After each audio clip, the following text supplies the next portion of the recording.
welcome to another edition of Fire Up Wisconsin and Fire Up Michigan, because guess what? We are previewing my Green Bay Packers and Jeremy's Detroit Lions. Hello, Mr. Jeremy. How are you today? Let me clean it up real quick. Fantastic. I suppose we should start out by saying Happy Thanksgiving to everybody that's out there. Happy Thanksgiving to everyone, to you and yours, your family, and everyone else. And also, I want to say rest in peace to former Detroit Lions, or Detroit Tigers reliever, Willie Hernandez, who had one excellent season and was a big part on why they won in 1984, and the way the fans turned on him when things went sour. When the offense started to fail and everything else going forward, it was a travesty how fans treated him. Rest in peace, sir. Rest in peace. Okay, well, there's football today. Thanksgiving is known for football, right? Yeah. Roy. Now, the Detroit Lions for many years were a team people had to watch on Thanksgiving because they were so bad that they were one of the teams that were given the slot on Thanksgiving because not many teams wanted it for many years.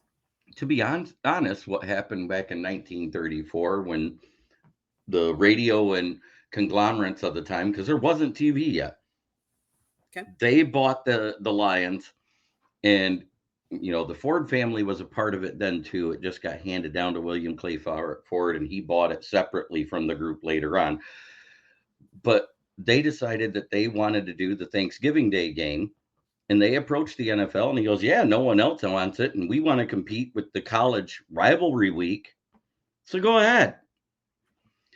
So 29 years later, the Dallas Cowboys buy in, because God forbid that we get to be America's team. Yes. Can't outdo them. No, and now it's become more of a premier time slot. Like everybody wants Thanksgiving, and the NFL has said, well, Detroit had it when nobody else wanted it, they're going to keep it.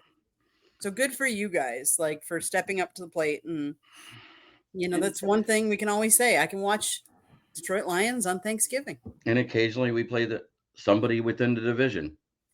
And we've had a little success there. In 2011 we beat the Packers on Thanksgiving, and in 2016, we beat Minnesota. I mean, granted, it was a kicking duel, but we still won. That's true. So today is Packers versus Lions. So I have to tell you, Jeremy, I was trying to think, what jersey do I wear today? Because I have a couple different Packer jerseys. And I'm like, I could do the most recent. You could see in the background, number 12, Aaron Rodgers. But he just up and left, and obviously playing for the Jets, but injured, so he's injured now. Then I could have put the other one on, which you see in my background, which is number 4, which is Brett Favre. And I'm like, well, he's a little controversial right now because he's done some things in his past that a lot of us are not happy about or proud of. But I had to go with the first one, number 15. It's Bart Starr's jersey. So the only one that won you 2 Super Bowls. Let's get it right. He did. He did. So I'm hoping for a victory today, and I know it's going to be tough. But I'm like, let's put on Bart Starr. Let's give it some little more good luck there. And whose jersey are you wearing today? Aiden Hutchinson, the guy that had 2 sacks the last time we played you guys. You guys had our number last time, that's for sure. You guys are having an awesome season this year. We've kind of had your numbers for 793 days now. That was the last time you guys won, was September 20th, 2021. The first game that Dan Campbell met up with Matt LaFleur and Aaron Rodgers. And yes, you carved us a new bunghole that day, to be politically correct. But ever since then, it's been a grueling battle. It's been low scoring until this year. And this year, you've had your number for years, but then again, right, we've had 2 really good Hall of Fame quarterbacks back to back. And the downfall this last year, or I would say the last year, is Aaron Rodgers didn't have the same weapons, and they were injured, some of it, and so he wasn't happy. Let's face it. The downfall of him was the start of when we drafted his predecessor, who is now Jordan Love, and he was pissed because we didn't go out and get more receivers for him because he thought he had a good team and wanted more receivers to complement him to get him to the next Super Bowl. And so he got pissed, and whatever you want to say, if you think he played his all and gave it his all the time, but they just weren't as healthy. And so you guys have had our number for a number of games, yes. And now here we are, enter Jordan Love era. Rookie quarterback with rookie receivers. Inexperienced quarterback. He's not really a rookie. This is his fourth year. He played in 3 games. One he actually started. He did quite well versus Philadelphia last year, no matter. Is it, just what I'm saying. But he's a mid-level quarterback. He's not good. He's not great. He's just okay. And when you got young, inexperienced wide receivers and a plethora of injuries between the backfield and the O-line, it's not a good combination. And it makes him look worse than he really is. We don't know what Jordan Love is. And you won't know until he's played 3 seasons. And I mean actually played 3 seasons of games. Right. He's kind of had the JMO treatment without being injured. Well, and let's face it, Aaron Rodgers didn't have a good year last year either. No. And he came in a couple of times for Rodgers. I mean, was it 2 years ago when you guys were winning the division? And they said, we rested him the year before and the Lions beat us, so we got to kind of play him this year. We're going to let him play out. And he had 12 QB hits and 4 sacks by halftime, and they were like, yeah, you're not going back out there. Go out there, Jordan, have fun. You remember that, right? And Jordan Love actually got you guys back in the game, but it just wasn't enough.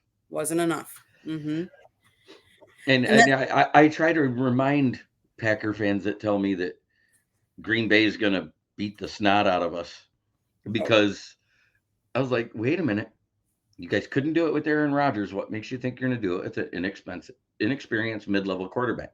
Right. Last year, it was probably the worst offensive. Last week was probably the worst offensive start for Detroit all season, other than the Ravens game.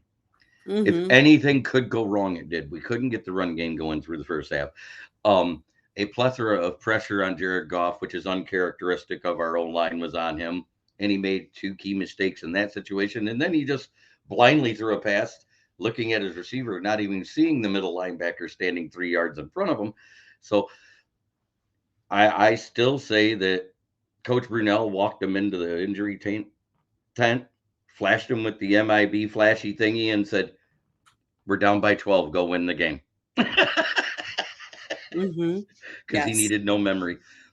And yes, they did activate James Robinson III. Big Dan Davis commented, Green Bay will be without Aaron Jones. AJ Dillon is questionable. They activated James Robinson III yesterday, and he is probably going to be the backup to AJ Dillon, because AJ Dillon's been on the team and knows the playbook, whereas James Robinson's only been there about 5 days now. Yeah. So exactly. He's still learning the playbook, but he will be the change of pace back, because AJ Dillon is more of a power back and he's a speed back and more of the receiver like Aaron Jones was. But I don't know if you can expect a lot out of him in his first game in action with only a few days of the playbook. I don't know either, but running back isn't the same as routes as like a wide receiver, though. No. I'm saying you can expect something, but you don't know what to expect. Right. The other thing is Luke Musgraves just went to the IR, and the third running back that was supposed to play today just hit the IR as well, the Emmanuel Wilson. So they've got a plethora of injuries. David Bakhtiari, of course, has been out. Darnell Savage is out. Jair Alexander is playing, but he's not 100%. Aaron Jones is out. There was another lineman that was called out. Our injury list is longer than our normal starters This are. is the first time we can say, hey, Jonah Jackson's out and we had to make a bunch of healthy scratches. Woohoo! It's true. It's true. I could look at this and go, hey, I'll take it. It's probably the least injured out of our active roster going into a game all season. I'll take it. I get it. I get it. So let's see. Let's just say the Lions offense is second in the league. Packers is 21st. Passing yards, you guys are fourth. We're 19th. You guys are fifth in rushing yards. We're 21st. Points, you're sixth. We're tied for 20th. Third down percentage is the only spot we're actually better than you guys, which surprises me. We're eighth and you guys are 11th. But you guys don't get to many third downs. Right. We're either hitting home runs or we're getting stopped. Right. There's right. Your defense. Or, they go already ahead. Let's talk about offense a little bit. Go ahead. Go to defense. I'm sorry. I just was looking at the chat because he started asking questions about Dontavian Wicks and Jaden Reed. As far as I know, they're playing. Yeah. Okay. So as far as defense, you guys in total yards are 10th. We're 16th. Passing yards, we're 7th. You guys are 16th. Rushing yards, you guys are 5th. We're 28th. Points, we're 10th. You're 22nd. Third down percentage, you guys are 7th, and we're tied for 17th. Your home record is 4-1. Our away record is 1-4. It's Thanksgiving Day. As much as I love my Packers and I want them to win, and let's face it, the one thing I will say about teams in the NFC North is I think we play each other, no matter what kind of season we're having, we typically play each other well. I hate to say this, like you guys last week, you guys kind of played to your competition. Like you played Chicago. Chicago isn't doing very well, but you still won. Yeah, I mean, for 56 minutes, they were the better team. That's all I got to say about it. I mean, what can you say? The last 4 minutes and 36 seconds, Detroit looked like a Super Bowl winner. It looked like they were up again. It was 0-0 and it's coming down to crunch time. And all of a sudden they said, oh, hey, we woke up. We got a game to play. And scored 17. It's crazy. Anyway, I've never seen that out of any team. And to let you know how historic a collapse that is, people, for those that didn't read the article, for those that haven't watched, since 1932, 48 other teams have had a +3 turnover differential, 40 minutes of time of possession and a double-digit lead. And none of them have lost until the Chicago Bears on the 49th time. That's how epic of a loss that was. And then on top of that, 84 teams have had a double-digit lead this season, and the Bears are the only one to lose it in the fourth quarter. That's historic and epic on two different levels. Oh yeah. And it's less about how great that game was for Detroit and more about how bad of a loss that was for the Bears and the coaching staff. Rumor is, from what I just heard from a bunch of Bear fans, is that not only will Eberflus be Eberflus, let me say it right. I got to be nice. I'm on a regular program, not my program. Eberflus and Ryan Poles will both be fired in the offseason. And that leans me toward what I said at the beginning of the season when all this stuff about Harbaugh started coming out. If there's any sanctions by the NCAA that suspends Harbaugh for the year next year, he'll be the Chicago Bears head coach, and he's going to say, I want to be the GM too, because that's what he wants is total control. You think he's going to make that move? If he's suspended for the year, absolutely. You think he'll be suspended? There's a good chance of it. More stuff is coming out every day. That's all I got to say about that. I understand. So tell us a little bit about Dan Campbell. He's done really well for you guys. Dan Campbell is a Wayne Fonts type of coach. And when his first couple press conferences prior to the season, everybody just thought he was a meathead cornball that could make players want to play for him. And as the year progressed, it started to look like that in year one when we went 3-13-1 and we had a horrible year. And then year two happens and it starts out kind of the same way. And, the grumblings of, oh my God, we need to fire Campbell. We need to fire everybody and start over and blah, blah, blah. They fire the defensive game planner, and the switch flips. Peyton Manning and Jeff Daniels do the curse lifting ceremony that same week, and T.J. Hawkinson, or as we in Detroit like to call him, T.J. Droppinson, was traded to the Vikings. And all of a sudden, we go on this epic 8-2 run, and we miss the playoffs because we lost a bad game versus the Panthers. Now, equipment manager failed and didn't have the right cleats on, whatever, and the disparity between the first half and the second half is plain to see, because we gave up 250 yards in the first half rushing. We give up 60 in the second half. Oh my God, they can tackle all of a sudden. They've been doing that all season, people. It's because they wore the right cleats finally. Amazing how the right cleats make a big difference. Well, when you play on slit turf at home and you go to an outside field and you don't think you're going to be on slit turf, and it is, and it's humid, it's as slick as an ice skating rink. Oh, yeah. Oh, yeah. So divisional games, you're right. We all play each other tough.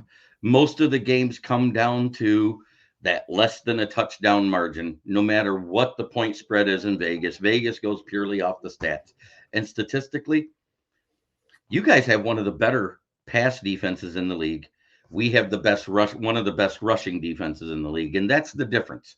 You can be great at the passing defense, but if you can't stop the run, it's a long day usually when you're on the road. And that is where the Packers have struggled immensely. And I addressed that also in my preview. I don't know if you read it, but I said the last 4 straight years they've drafted to help the pass rush and have not gotten any run stuffing guys to set the edge. And that is where I think they've made a Gutenkurs has made a fatal flaw in his drafting strategy. Because when you draft the same type of players for both sides of your D-line, what happens? You get pass rushers that over pursue and miss tackles on the outside, and big runs happen then, because then your corners and safeties end up leading in tackles, and that leading in tackles leads to injuries, as we know with the Detroit Lions a lot. I agree. And I honestly think that our defensive coordinator should go. There's a lot of people that are saying that we should have gotten rid of him a long time ago, but some people have thought we should never even hired him in the first place. I'm one of them, because we saw Joe Barry's defense right here in Detroit with Jim Schwartz here, and he was the biggest reason why Jim Schwartz was fired. Because he was the defensive coordinator that did that soft umbrella zone he's doing up there for Green Bay right now, which is great for stopping the deep pass, but all the underneath stuff is there, and that's what gets first downs, because the wide receivers and the running backs and the tight ends are all that talented in the NFL. And that's what wears your guys out too. And then none of them are playing as good, because they're all worn out and tired, or they're more injury prone because they're so tired and they're playing that way. I agree. I think you've got 2 of the better defensive tackles in the league. You get good interior push, and the inside runs don't happen that much. But if you get past Lucas Van Ness, or you get past Rashawn Gary on the other side, it's a 7 to 10 yard gain almost every time on the outside runs or the off tackle runs in the NFL, which is the bread and butter of every running back, whether they're a power back or a speed back in the NFL. And if it's a power back, you see stiff arms, you see guys go rolling, and that's why they get hurt. And you guys are playing on turf over cement today instead of that heated, nice padded field you got up there in Lambeau. It might be a long day. Yeah, it might be. And I'm not trying to be too homerish. If everything goes right, the Lions should win like 31-17. If you look at the statistically on paper, that's about the right score it should be. If everything goes wrong, the Lions should still win, but it'll be a much closer margin, not cover the spread. It'll be something like 21-17 or 27-21. It's going to be one of those. It's either going to be one or the other. It depends on how one-dimensional the Packers come out and how one-dimensional the Lions play. I was going to say, because Goff last week against the Bears threw a number of interceptions. We couldn't get the run game going. They had pressure on us the first half. That was the difference. They cleaned up the pressures, and he looked better throughout the game. But when you get pressure on Goff, and he's not bad at it, that's not what I'm saying. Right. But every QB struggles with pressure eventually. Exactly. And I don't know that I'd put Goff. He's a good quarterback, but I don't think he's one of the great quarterbacks. No, So he he's needs in that between help. good to great. He's in Right. between good to great. He Right. has games where he plays at an elite level. Don't get me wrong. Yep. We've all seen it. Yep. We've seen him go 33 of 40 passing for 340 yards, 4 touchdowns, and no interceptions. But we've also seen the game like yesterday, which is rare, but he did it once before, 4 years before for the Rams. He hasn't had a 3 interception game for the Lions yet. And all the people that says that Goff is trash, I'm sorry, he's not. He's not trash, but he's not elite either, though. No, he's in between that good to great. You can't call him excellent. You can't call him just good. He's in between there. He's on the second tier of quarterbacks, in my opinion. I would agree with that.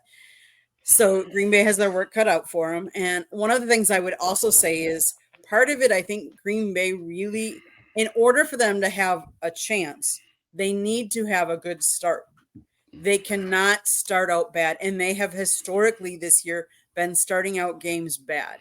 You've scored in the first quarter 2 times all season. And guess what? You won one of those games. You guys both scored in the first quarter for the first time ever versus Pittsburgh. Both teams scored in the first drives. I was like, hallelujah. They scored in the first quarter. The game is not trash. But I guess it depends on what kind of game you like. Do you like a defensive game or an offensive scoring game? Because if you like defensive, you don't want them scoring in the first half at all. But the Packers lately, I've noticed, especially under Love, have really started out slow. And I don't know if that's all Matt LaFleur. No, it's not. It's a combination of many things. Right. You got a porous O-line right now, which makes it hard for the running game or the passing game to get going, which makes it harder on a mid-level quarterback. Because I put Jordan Love somewhere between the 3rd and 4th tier, because there is a 5th tier, which is absolute trash in the NFL. He's in that 3rd to 4th tier. The average to not quite average. Not bad, not horrible. He's in that area right now because he's inexperienced. Correct. I really wonder what the difference would be if we had, let's say, 2 veteran receivers. How well he would do. It would be interesting to see how well he would perform then. I mean, Romeo Doubs is good, but he's been in and out of the lineup. Christian Watson, he's fast as hell. He's been in and out of the alignment and has suspect hands. We've seen it. He's dropped passes he shouldn't. And he's been injured. Wasn't it a hamstring? And once a wide receiver has a hamstring issue, even if you come back, it's not healed. You really need to let it heal for a while for you to be 100%. He's just not been 100%. That's any position really where you have to run a lot, whether it's running back, cornerback, linebacker, wide receiver. Those are your running positions, and that's any defensive back, safety or corner. You got to run a lot. Hamstrings take time, even if it's just a strain. But the strain doesn't take as long to heal as the pull. But if you don't let it heal fully before you hit the field, it becomes a pull. And then you miss significant time. And I think it started out as a strain this preseason with Watson. He sat out a couple games, and then they brought him back. I think it was week 3 versus the Falcons, which you guys ended up losing it late, if I remember right. Yep. And then we came to your place and molly-whopped you. Yes, you did. and then he was out another couple of games with the same exact injury, which means he came back too soon. Exactly. Let's see. I'll pull up his stats so far. If I remember right, it was game 3 and game 4 he played. Then he missed like either 5 and 6 or 6 and 7, and then you guys had a bye week, and then he played ever since. Yeah, he's caught 16 passes for 257 yards. On how many targets does it say? It targets 37. Yeah. Suspect hands. Now, everybody says, Love does have a strong arm. He can throw the ball down the field to his receivers. Jaden Reed is actually your best wide receiver right now, the rookie that you guys got in the 3rd round, which I thought was a reach at the time because everybody had him projected as a day 4 pick, but he's playing like a 3rd round wide receiver. Yeah, he's 32 receptions for 463 yards on 51 targets. So Not bad, not bad. But yes, I agree. Let's see. I I have to say thank you to all the guys that are in the chat room. Your Lions have the best team as far as coaches and GM we have ever had, no doubt about it. We have all the right pieces in place. Amen. I can't argue with that. Green Bay. Oh, that's somebody trying to post their stream. All right, no problem. Yes, yes. So I would say the Packers, obviously, they. I'm not. They do not have their best coaches in there, but it is what Uh, it is. I think it's more on Joe Barry than anything else. That and the injuries. Uh, I only been calling Matt LaFleur Matt LaFraud for one reason, because he's 1-4 versus Detroit. Mm-hmm. And you guys say what you want. 4 of those games was with the Hall of Fame quarterback, because Aaron Mm-hmm. Rodgers will make the Hall of Fame for as many Right. NFL MVPs he's won, and the Yep. fact that the Packers won a Super Bowl with him, even though that was mostly with a roster that was built for Brett Favre, and his first Mm-hmm. year wasn't that great, kind of like this guy's first year. Right. That's Right. why I say, stymie the trash talk about Jordan Love. He's young and inexperienced. He may get better with time. But then again, who knows? Mm-hmm. Because the Packers have had 33 years of great quarterback play Yes. and 2 Super Bowls to show for it. The other Hall of Famer they had got 2 Super Bowls his first 2 times he went to the Super Bowl. So call it what it is. They've Mm-hmm. got 4. We've got none. Mm-hmm. But I'm going to say something to all the fan bases out there. If the Bears, the Vikings, or the Packers were 8-2 right now, you guys would be puffing your chest just as much as Lions fans and dogging us out every chance you get. It's our turn. I hear you. I hear you. But I haven't even dogged you guys. I've actually give realistic stats. I've given a realistic expectation. Like I said, if everything goes right, we should win by double digits. But this is the NFL, and everything doesn't go right. And any given Sunday, any team can win. We saw the Carolina Panthers win a game this year. Hallelujah. I thought they were going over 17. I thought they were going to be the first one to do it. Mm-hmm. And I'll be honest, as long as I've been a Packer fan, I can't stand obviously Bears fans. And I don't like the the horn in Viking country. I hate that. I hate that. So honestly, I say this truthfully, before I even met my husband, who is from the Detroit area. So obviously he is for the Lions. I've never hated the Lions. Did I ever root for them? Of course not, because I always rooted for the Packers. But I didn't have the disdain or the dislike that I do for like Bears or Vikings, if that makes sense. But like you said, you guys are definitely favored. I don't even know what the spread is. 8 points. Okay. And that's a big spread. And when it's a big spread, the Lions have a tendency not to cover. So I'm not really looking. I'm looking more towards that realistic score, 21-17, 27-21, something like that, because it's a rivalry game. It's Thanksgiving. Let's go. Let's watch some football, family. Food, football, family. That's what today's about. That's what. Well, we do have another game that's coming up on Saturday that's pretty big in the nation. It's so big that ESPN, ABC, CBS, Fox Sports have all called it the game. Ohio State comes to Ann Arbor to face off again, and both teams are undefeated. Both teams have great defenses. One team has a little bit better of an O-line, and I think a little bit better of running backs. The other team has a better wide receiver core. Mm-hmm. But when it comes to the quarterbacks, the level of play between them, I mean, lately, J.J. McCarthy hasn't been that good. So you say their level of play is equal. But if you look at their body of work, J.J. McCarthy's done way more with the Michigan wide receivers than what, I don't even remember his name, the quarterback of Ohio State's done with 3 guys that might be NFL wide receivers next year. Emil Ekabar, Marvin Harrison Jr. Yes. Those guys are great. I mean, Marvin Harrison Jr. is so good, he's being put up there in the top 5 for Heisman voting. And that's mostly because Caleb Williams has kind of had an up and down season. Bo Nix has lost a game here and there. Michael Penix has done the same thing. Drake May, he's on a bad team, but he's a good quarterback. You also, that's why J.J. McCarthy and Marvin Harrison are 1-3 in Heisman voting right now, with J.J. McCarthy in the lead. And if Michigan pulls this off, and I think they've actually been holding them back in the play calling just for this game, so they're not prepared for a passing onslaught.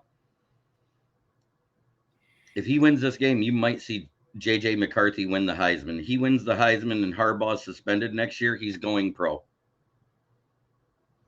That's what I see. I could see that. And let's face it, there's a little more juice to this game as well, because it will be the last. Whoever wins will also win the East in the Big Ten, and the divisions are going away in the Big Ten. So this will be the last time you'll have. And let's face it, they'll go to whoever wins this game will go to the Big Ten championship, and they'll go against Iowa. Iowa, because they won last week. And yes. Talk about a snoozer of a game this Saturday. Iowa versus Nebraska. The over-under is 26.5 points, and it hasn't moved. Wow. So that being said, that is the lowest over-under for any two teams combined score I've ever seen in college football in the modern era of passing football. Wow. Well, I know Wisconsin plays Minnesota, so it's third against the fifth. The over-under there is 33.5. I'm sorry? The over-under for that one's 33.5. Mm-hmm. But the reason why is Iowa has a fantastic defense and a mediocre offense. Nebraska has mediocre everything. I mean, there's no way to say anything else. I mean, nobody's really high or low on anything, but the Iowa defense is ranked pretty good in the NCAA. I think they're like in the top 20 for defenses, and that they shut teams down. That's why they expect a low-scoring game. Well, I will say Wisconsin might have their hands full. I know that they're favored, but they are in Minnesota. They are 6-5, so we're already bowl eligible. Minnesota is playing for bowl eligibility because they're 5-6. So right. This could be a tough game, and we've had some tough growing pains under Luke Fickell this first year. We've had some big injuries though too. Most people don't know that our quarterback has been playing with. He broke his throwing hand. He broke his hand. He's got a not a cast, but he got a pin or something, and he doesn't have the same zip when he's throwing the ball. And of course, our running backs have gotten injured, and Badgers are known for their running backs. I'm going to make a bold prediction here. Whoever wins this game gets in a bowl. The loser may not. And the reason why is they will both have the same record, and it'll go off of the last game played outside in conference play. It happens all the time when you have this type of game going. Mm-hmm. Yeah. Because at 7 wins, Wisconsin's automatic. Right. At 6, they're on the bubble for bowl games. And if Minnesota beats Wisconsin, should we have called this Inside Michigan? Well, we said fire up Wisconsin and Michigan, so it's got both. We did, so. Yeah, I just like that idea. Inside Michigan or Inside Wisconsin. Wisconsin. Oh, well, let's see. George, thanks. Great show, Thank you, George. And Jeremy. Happy Thanksgiving. Happy Thanksgiving to you too, George, and your family. And wow, Jeremy, any other last thoughts? Let's enjoy some good football. I want to see a good game. I want the competitive game. I want that lower scoring competitive game because it makes it much more fun to watch. But you know what? If it's a slobber knocker, I'm not going to be mad that I get to go and talk a little smack to other Packer fans. I'm not going to lie, because we've taken it for so many years. I understand. And present company excluded, because you've always been very fair with me, and you said, hey, the Lions are coming around. I don't know about this game. Right. I stopped talking trash quite a while ago. I don't know why. Well, because I don't feel the same confidence that I've had before. And let's face it, like we said, any given team can beat. And look at the Broncos. Who would have thought they would have beaten some of the teams they have? And they beat the hottest winning streak team in the Vikings last week, which now they have the hottest win streak in the NFL. Them and the Browns. Mm-hmm. Both are Oh, on yeah. 4-game winning streaks. And who'd have thought the Browns wouldn't have Deshaun Watson or Nick Chubb most of the season and still win games because of their defense? Defense still wins games. Defense wins championships. Yes. If the Lions win out and the Browns win out, I'm calling it now. Browns versus Lions Super Bowl. Wow. If they both win out, that's a big if. Right. I hear you. But with the Browns just signing Joe Flacco yesterday, that adds some stability to the quarterback room. And if you think about the last time he made the playoffs, he had a pretty good run with the Ravens. He did. He did. Interesting prediction. Interesting prediction. I'm just saying if they win out. I understand. I'm not saying if they lose games here or there, Right. then it's the crapshoot thing. Right. Because if they win out, because of the way the other teams around them have harder schedules, because both of them were not number one seeds in their division, Mm-hmm. it plays out to their advantage to be the number one seeds and end up playing each other because they both get to skip the first week. They get all home games in their division. Mm-hmm. And then it's a coin flip for who wins it at the end of the year. Just saying. Yeah, no, I like it. I like it. Well, Jeremy, this has been a lot of fun. Yeah, like I said, I wasn't here to trash talk. I was here to talk realistic stats. Exactly. Defensively, Lions hold the edge defensively in everything but passing game. And running game controls the game. If you can control another team's run game, you control the clock. If you control the clock, you control the flow of the game, which makes the other team one-dimensional and have to play catch-up. Well, and let's face it, the Packers are really banged up at running back. So you guys should get us there easily. And that means you guys can focus in on Love, because obviously Love's going to have to throw it more. And who is he throwing it to? And so I predict Hutchinson's going to have a big game. I think he is too, but I didn't want to say it. It's okay. It's okay. I just hope we hang tough. I mean, I would love to see, a team that has the ball last win it. Yeah. Who'd have thought that the team that had the ball last would be because of a strip sack safety last week? Awesome show. Happy Thanksgiving, food, football family. Have a good day, everyone.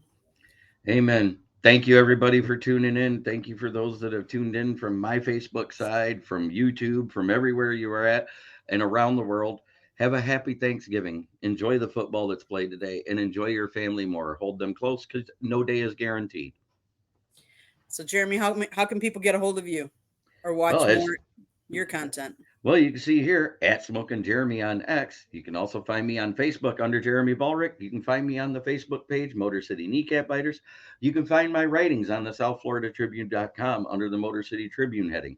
You can also find me on the South Florida Tribune YouTube channel, which go over there, subscribe, like, share, and don't forget, look up here in the corner. Scott's got a book coming out, people.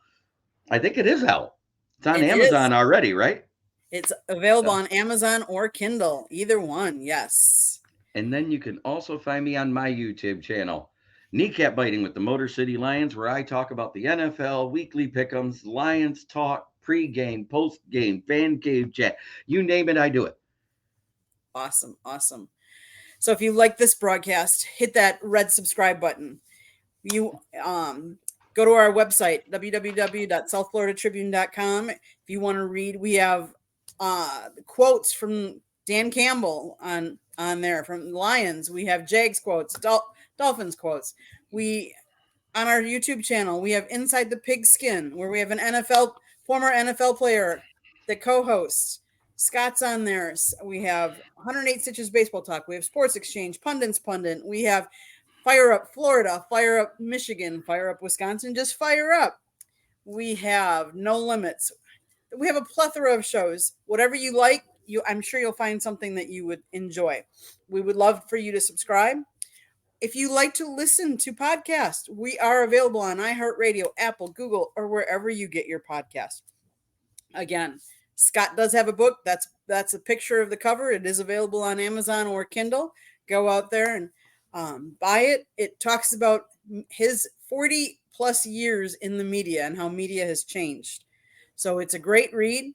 But most importantly, we want everybody to just enjoy family, friends, football, food, Thanksgiving, because we're all blessed. Yes, Smoking Jeremy B.